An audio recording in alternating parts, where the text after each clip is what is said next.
Okay, now we learned a bunch of different concepts. We learned about different tools. We learned about different panels. And you're probably thinking, Daniel, I just want to kind of get started. I want to jump in. And trust me, I truly believe you.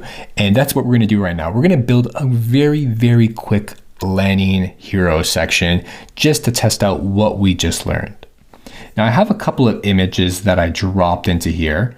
The easiest way to drop in an image is to either, if you go in here, you can place an image, which is like literally it is uploading an image from your desktop or a file folder over here. You can even get these images through a plugin, and we're going to learn about how to use that in different lessons in the future. But I have these images here. I'm going to make them available for you, and you'll be able to use them in your file. I really encourage you either to follow along and try to recreate what I'm doing, or just try and do your own thing. I mean, it's just for fun. It's just to get used to the program before we actually jump in and start doing some more complex things.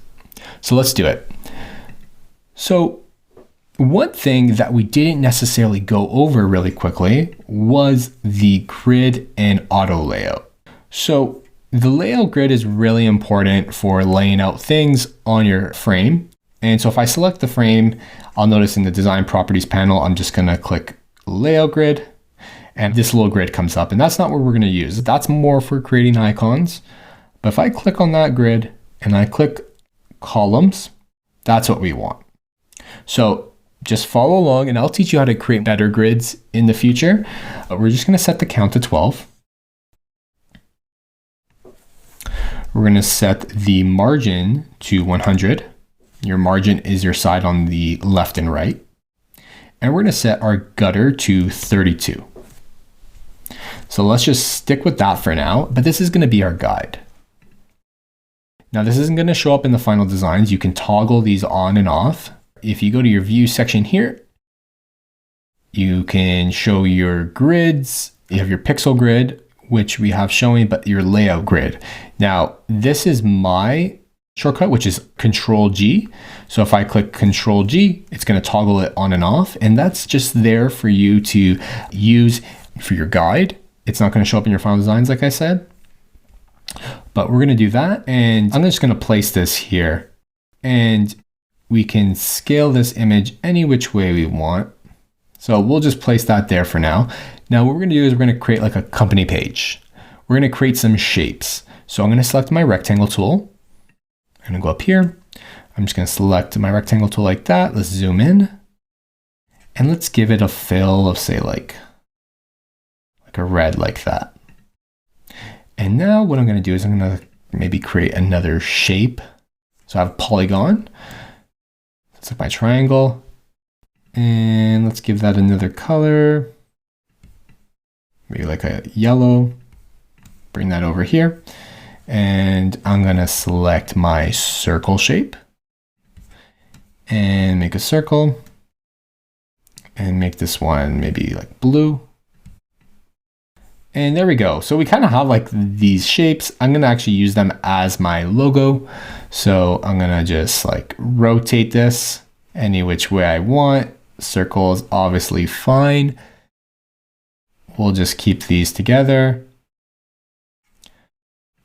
So we have our little logo here, and if we wanted to, we can group these. So if I right click, I can go in here and group this selection. So I can easily move that any which way I want. It's going to be on my grid. It's going to be at the top.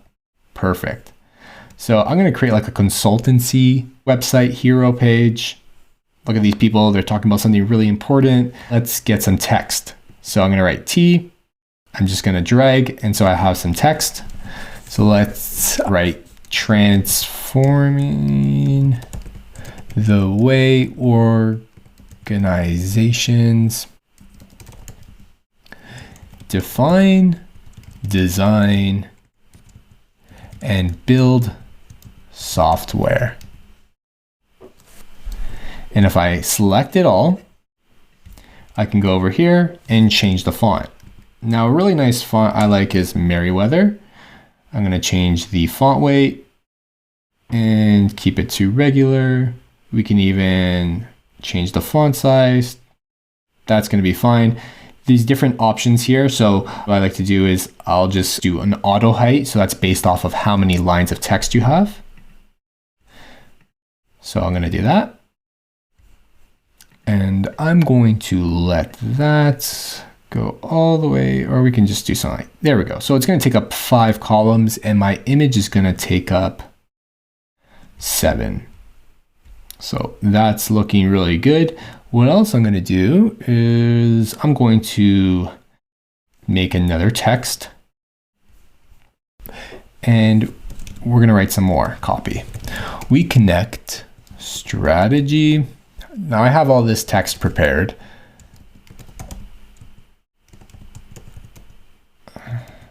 And you can either just like redesign somebody's landing page for this little test. That's what I'm kind of doing. So data services, what else do we have here? To bring your organization's most valuable software driven experiences to life. Okay, now I'm going to select this all with Command A, and I'm going to make this a different font. Let's do something like Open Sans. That's nice, and we're going to bring that down. Oh, 14 is a little too small. We can go up a little bit. 18 is fine, and we'll keep it on regular. And once again, I'm just going to make it auto height, and it's going to be the same width. If we wanted to, we can even bring that in a little bit more. And what we're going to do next is we are going to make a button. Now, the way I like making buttons is I like making them within a frame. So you can put frames within frames. Like I have a frame tool selected right now, and I can make a frame and I can make another frame if I wanted to. So this is my button. You can't really see it right now. And I'm just going to put it right here, but I'm going to fill it. I'm going to fill that frame with my team colors. So let's say black. No, let's do blue. There's my button. And inside my button, I'm going to select the text tool and I'm going to select inside that frame. And if you notice inside my layers, my text will go underneath my frame. So now we have kind of this layer within a layer here. So I'm going to say, let's do learn more. So I'm going to select all of that. I'm going to select the fill and let's do white. I'm also going to set that to centered and I'm going to make sure that it's auto width. So that means it's going to grow with the actual width of the copy inside. So I'm going to select that text again. I'm just going to center it within this frame. Now this is where things get a little bit interesting. Now I'm going to select this frame, and what you can do is you can do this in 2 ways. We're going to rename this to button first. You can do this in 2 ways. You can select your text and you can go to your constraints. Remember what I said about having something within a frame resize easily? You can send it to center and center, and every time you move your frame, it's just going to move. If you set it to left and right, what's going to happen is it's going to shrink because it's only the size of the text. So that means you would need to expand the text. Now I'm holding Option here while I'm expanding it all the way to each side. Now if I go back and I set it back to center, that's one way to make a big button. And we can round the corners on that. So I set it to 5 and clicked enter to confirm that. And now I'm going to hide my grid. It's Control G for me. So I have a nice button. But if I wanted to do, say, an auto layout, I can click this little auto layout while I'm selecting the button frame. Click that. And what it's going to do is if I have 2 or more items within this frame, it's going to automatically lay it out in a horizontal direction. So if I say copy this and paste it, it will be automatically added and it will grow the entire frame. You'll see that the space between is 10. If I make it like, say, something like 24, it's going to grow. If I make the space around, you can make that over here. So this is your top and your bottom, your left and your right, and where it is within this actual frame. So everything is to the left and the right. So your auto layout right now these are kind of like your constraints of your auto layout. All the content, I want them to be centered to the middle in this case. Right now they're packed together, but you can also have space between. So if I select this frame and I scale it, they're gonna be to the left and the right in this case, or top to the bottom if there's positioned vertically. So let's remove all this. I'm gonna Command Z all the way back, but we're gonna keep the auto layout. And what we're gonna do is we're gonna set, this can be set to 0 because we only have one thing in here. We're gonna go in here, we're gonna set this to the center. We're gonna do 16 for the top, 16 for the bottom. We're gonna have space of 40 on the left and space of 40 right. And that's perfect. So it's packed in there, and we are going to set the constraints. So if it's hug contents, that means it's going to not grow when I move it left or right. So if I select this frame and I move it left or right, those things are not going to grow. So let's make this a little bit smaller. Okay. So I don't want that to grow. I just want to stick it to the left and the right. Perfect. But I want all these to be in their own frame as well. So we can do that. So I'm going to select them all and I'm going to put them in a frame. Now, there's a couple ways we can do this. If I right click, I can go to frame selection. And the shorthand for that is Option, Command, and G. So now they're all in their own frame. So I'm going to rename that content. And here I'm going to go to auto layout again. And I'm going to position them apart 16.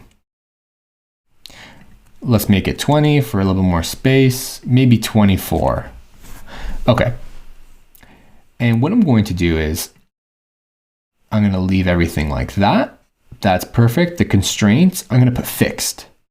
And I'm going to make sure that it's going to scale left and right.